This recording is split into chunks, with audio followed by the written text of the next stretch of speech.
Good morning. I'm Dan Foster, and this is my lovely wife Patrice, and we teach the middle school girls.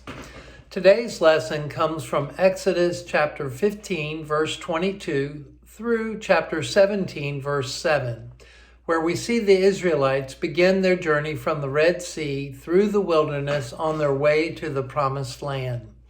God has just delivered them out of slavery in Egypt, performed the miracle of crossing the Red Sea on dry land, and within days the complaining had begun. The Israelites began to question why they left the relative safety of Egypt and even started to doubt God's provision for them. During the journey through the wilderness, the people encountered many obstacles which not only challenged their faith, but also provided opportunities for God to demonstrate His love, power, and ability to provide. The nation of Israel at that time consisted of about 2 million people. Can you imagine moving all of those people, including animals and possessions, on the biggest backpacking expedition imaginable? With no place to pull over for a pit stop or grab a burger and fries, the Israelites had to totally rely on God to provide. And He did so by sending manna to meet their daily needs. As we look at the story of the Israelites, we see that God heard their grumbling and complaining and responded in a way that met their needs, but not necessarily all of their wants. As we look at their journey, we can probably draw some parallels with their own journey this past year during the pandemic. It was 1 year ago this month that many of you were attending school, visiting friends and relatives, planning or even enjoying a spring break when the impact of a worldwide pandemic just slammed into America. In just a matter of days, our lives were dramatically changed forever. In the same way, the Israelites experienced life-altering changes from their normal routine when God led them out of Egypt and into this new life of freedom. It was a lifestyle that was completely foreign to them.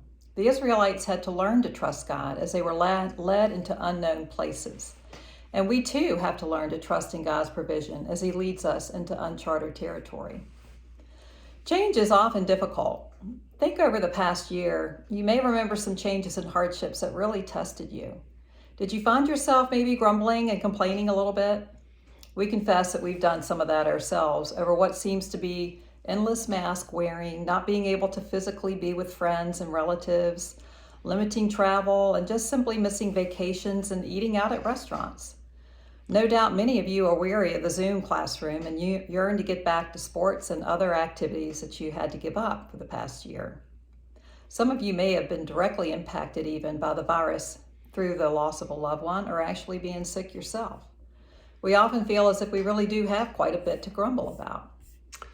But let's consider this.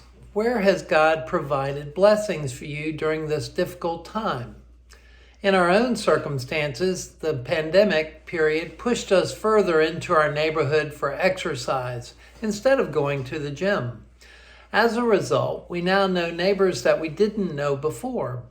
We also have had some of our adult children living with us because of changes in their housing situation, which has arisen as a result of the pandemic. This has given us a chance to spend more quality time together. We have had an amazing time of bonding that we would not have had without the pandemic's impact. As we consider the impact of the changes in our lives due to the pandemic, we are filled with joy because of the many blessings that God has bestowed upon us. God has been leading us to see life beyond our circumstances, to see that He can take what looks like a difficult situation and work it for our good. He is interested in our character, not our comfort. And so often that character is only stretched when we experience difficulties. As we look towards God and trust in Him, as He does His work in us, we move towards contentment. Paul writes in Philippians chapter 4, verses 11 through 13, "For I have learned to be content, whatever the circumstances. I know what it is to be in need, and I know what it is to have plenty. I've learned the secret of being content in any and every situation, whether well-fed or hungry, whether living in plenty or in want. I can do everything through Him who gives me strength." How about you? Are you content in all circumstances you face? Paul knew what he needed to do, and that was to draw on Christ's power for strength. Do you have great needs, or are you experiencing discontent because you don't have your wants? We tend towards being self-centered and often confuse our wants for our needs. God knows what's best for us, and He will supply our needs in ways we might not have ever imagined. What has God been teaching you throughout the pandemic? Could He be showing you how to be more compassionate, thoughtful, or patient? Is He simply showing you how to express gratitude for what you already have? It's important to remember that our ultimate gratitude is for Jesus and what He did to reconcile us back to God. Let's endeavor to live a life that reflects that gratitude and honor Him with our hearts and deeds.